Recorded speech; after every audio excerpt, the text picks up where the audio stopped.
3,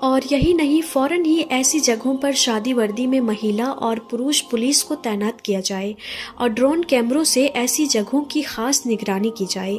اس کا مطلب یہ ہے کہ اس بار رمضان کے مہینے میں یوگی سرکار نے اپنے اعلیٰ ادھیکاریوں کو یہ سخت نردیش دیے ہیں کہ اس بار رمضان کے مہینے میں ڈرون کیمروں سے لوگوں پر نظر رکھی جائے اور جگہ جگہ پولیس کو تعینات کیا جائے تاکہ کہیں پر بھی کوئی سامپردائک ماحول خراب نہ ہو سکے۔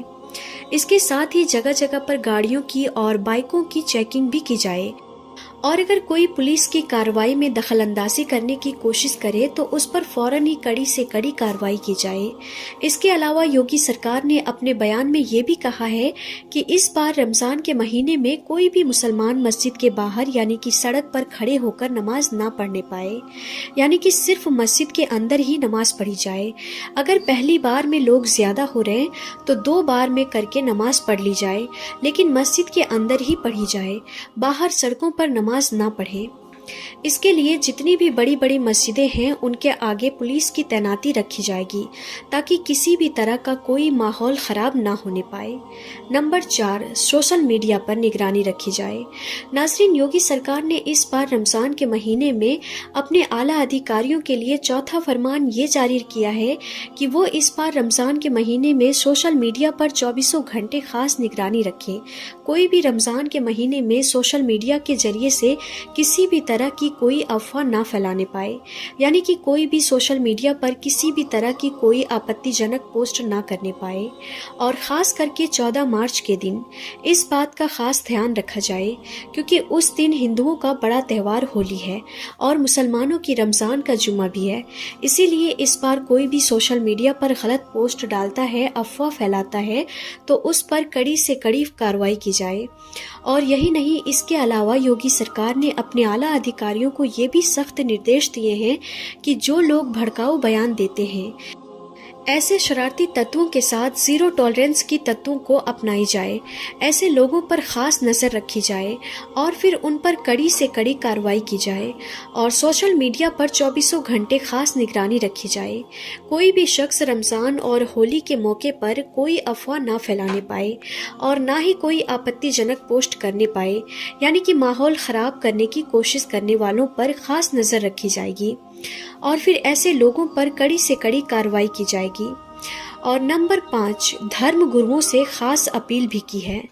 ناظرین، اس بار رمضان کے مہینے کو لے کر یوگی سرکار نے مسلم دھرم گروؤں سے بھی خاص اپیل کی ہے کہ وہ مسلمانوں کو اس بارے میں سمجھائیں۔ بس اسی بات کو دیکھتے ہوئے پھر لکھنؤ میں موجود اسلامک سینٹر آف انڈیا کے چیئرمین اور عیدگاہ کے مولانا خالد رشید فرنگی نے بھی مسلمانوں کے لیے ایک ایڈوائزری جاری کی ہے۔ مولانا رشید فرنگی نے مسلمانوں سے اپیل کی ہے کہ آپ رمضان کے اس مبارک مہینے میں نیک اور اچھے کام کریں اور اپنے لیے، اپنے دیش بھارت کی سلامتی کے لیے اور آپسی بھائی چارے کے لیے اللہ تعالیٰ سے دعا کریں۔ ساتھ ہی مولانا رشید فرنگی نے مسلمانوں سے سحری کے وقت یعنی کہ صبح کے وقت بے وجہ شور نہ کرنے کی بھی اپیل کی ہے تاکہ آپ کے پڑوسیوں اور آپ کے محلے والوں کو کسی بھی طرح کی کوئی پریشانی نہ ہو، یعنی کہ ان کا پوری طرح سے خیال رکھا جائے۔ اس کے علاوہ مولانا رشید نے مسلمانوں سے یہ بھی اپیل کی ہے کہ رمضان کا مہینہ بہت مبارک اور بابرکت والا مہینے کو عبادت میں گزاریں۔ سحری کے لیے بار بار مائک میں اعلان نہ کیا جائے، ساتھ ہی صبح کے وقت کسی بھی طرح کا کوئی شور شرابہ نہ کیا جائے۔ اس کے علاوہ نمازی اپنی گاڑیوں کو اسی جگہ پر ہی کھڑے کریں جس جگہ کو پارکنگ کے لیے مقرر کیا گیا ہے، جس کی وجہ سے کسی بھی آنے جانے والے کو کوئی پریشانی نہ ہو۔ اس کے علاوہ مولانا رشید فرنگی نے یہ بھی کہا ہے کہ رمضان کے مہینے میں بڑے پیمانے پر روزہ افطار پارٹیاں رکھی جائیں، ان میں خاص طور پر غریبوں کو شامل کیا جائے، اور یہی نہیں، اپنے مال کا 2.5% ان میں خاص طور پر غریبوں کو شامل کیا جائے، اور یہی نہیں، اپنے مال کا 2.5% جو حصہ ہے وہ غریبوں میں بانٹا جائے۔ ناظرین، یاد رکھیے، رمضان کا مہینہ رحمتوں اور برکتوں والا مہینہ ہے، اسی لیے آپ اس پاک مہینے میں اللہ تعالیٰ کی خوب عبادت کریں اور نیک اور اچھے کام کریں، لیکن اس کے ساتھ ہی آپ اس مہینے میں کوئی بھی ایسا ویسا کام نہ کریں جس کی وجہ سے آپ کو یا پھر آپ کی قوم کو کسی بھی طرح کی کوئی پریشانی پریشانی کا سامنا کرنا پڑے، اس لیے آپ اس مہینے میں کوئی بھی غلط کام نہ کریں اور ان 5 نیموں کا آپ شکتی کے ساتھ میں پالن کریں۔ اللہ تعالیٰ سے دعا ہے کہ اللہ پاک ہم سب کو رمضان کے اس مبارک مہینے میں برائی سے دور رکھے اور نیک اور اچھے کام کرنے کی توفیق عطا فرمائے، آمین۔ ایک بار آپ بھی کمنٹ باکس میں آمین ضرور لکھیں اور اس ویڈیو کو آگے ضرور شیئر کریں۔ پیارے ناظرین، آج ہم آپ کو بتانے والے ہیں کہ کیا رمضان میں مرنے والا سیدھا جنت میں جاتا ہے؟ آپ نے بھی شاید یہ ضرور سنا ہوگا کہ رمضان میں مرنے والا سیدھا جنت میں جاتا ہے، تو آج ہم اسی کے بارے میں آپ کو بتائیں گے۔ ساتھ ہی ساتھ ہم آپ کو بتانے والے ہیں کہ جن گھروں میں رات کے کھانے کے برتن نہیں دھوئے جاتے، ان گھروں میں کیا ہوتا ہے، ان گھروں میں کون سی پریشانی آتی ہے، اس کے بارے میں حضرت علی نے کیا فرمایا ہے۔ اس کے ساتھ ساتھ ہم آپ کو بتائیں گے کہ شادی کی پہلی رات ایک شوہر نے اپنی بیوی کو 4 باتیں بتائی اور کہا کہ یہ 4 باتیں مجھ سے کبھی مت کرنا۔ تو ناظرین، وہ 4 باتیں کون سی تھی یہ بھی آپ کو بتایا جائے گا، اور ان سب کے ساتھ ساتھ ہم آپ کو بتائیں گے کہ حضرت علی نے فرمایا کھانا کھاتے وقت ایک غلطی مت کرنا۔ ہم یہ سب کچھ بتانے والے ہیں آج کی اسی ویڈیو میں، تو بس آپ اس ویڈیو کو آخر تک دیکھتے رہیے۔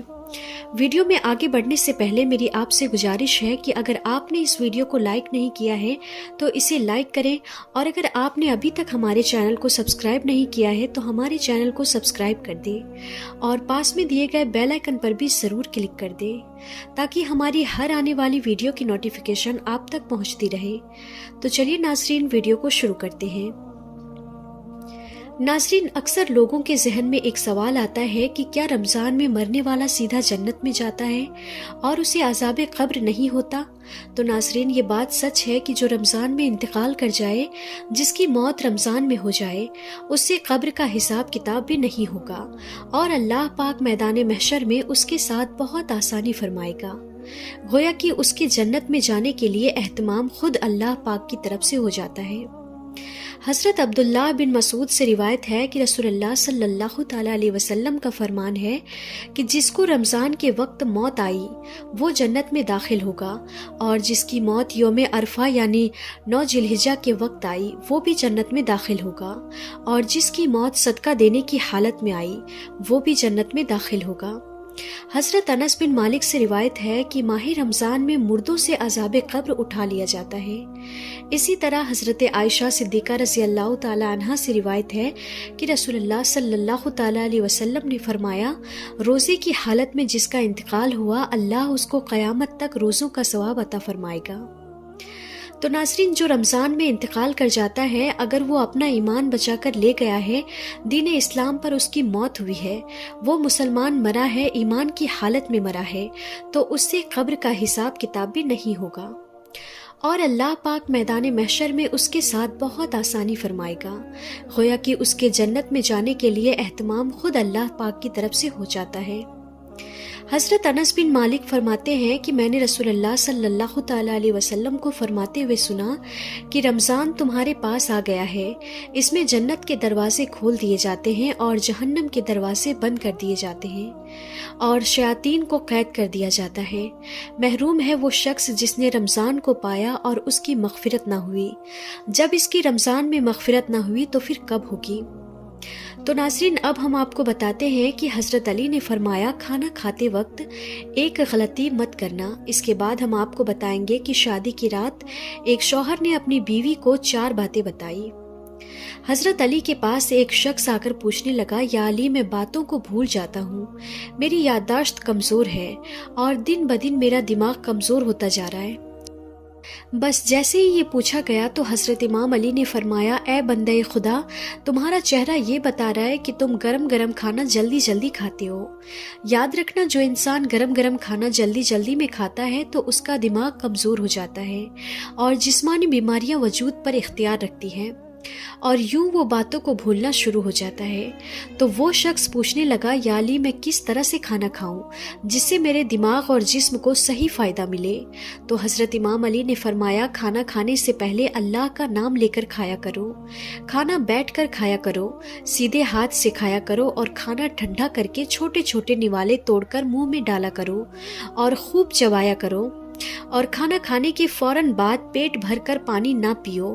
یاد رکھنا اللہ نے رزق میں شفا، برکت اور رحمت کو پوشیدہ کیا۔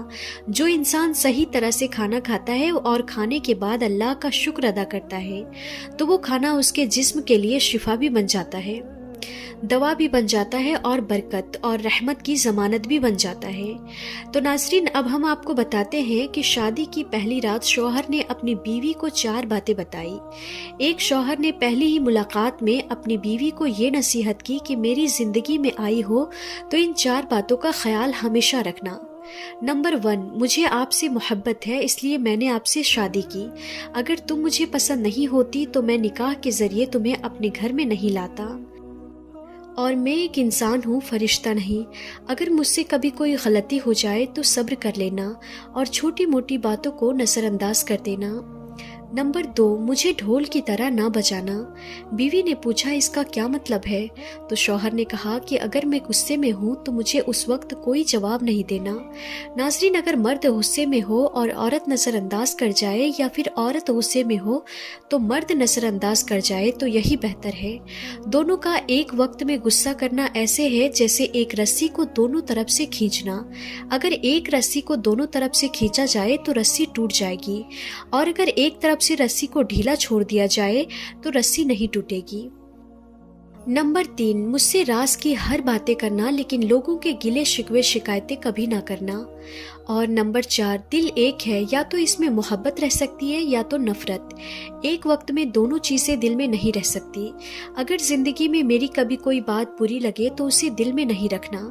تو ناظرین، اب ہم آپ کو بتاتے ہیں کہ جن گھروں میں رات کے کھانے کے برتن نہیں دھوئے جاتے ان گھروں میں کیا ہوتا ہے، اس کے بارے میں حضرت علی نے کیا فرمایا ہے۔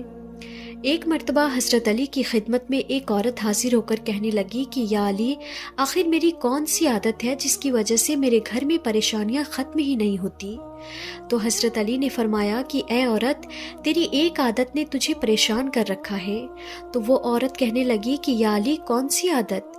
تو حضرت علی نے فرمایا، تم رات کو سونے سے پہلے کھانے کے برتن ایسے ہی چھوڑ دیتی ہو۔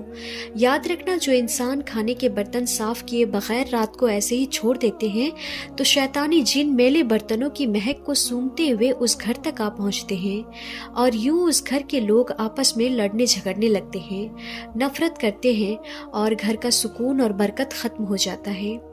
اے عورت، اپنے رات کے برتن کھانے کے بعد دھو لیا کرو۔ اللہ کے کرم سے شیطانی جن تمہارے گھر سے دور رہیں گے اور یوں ہر پریشانی تمہاری زندگی سے ختم ہو جائے گی۔ تو ناظرین، آج کی اس ویڈیو میں ہم آپ کو یہی سب کچھ بتانے والے تھے۔ آج کی اس ویڈیو میں اتنا ہی، پھر ملتے ہیں اگلی ویڈیو میں، تب تک کے لیے خدا حافظ۔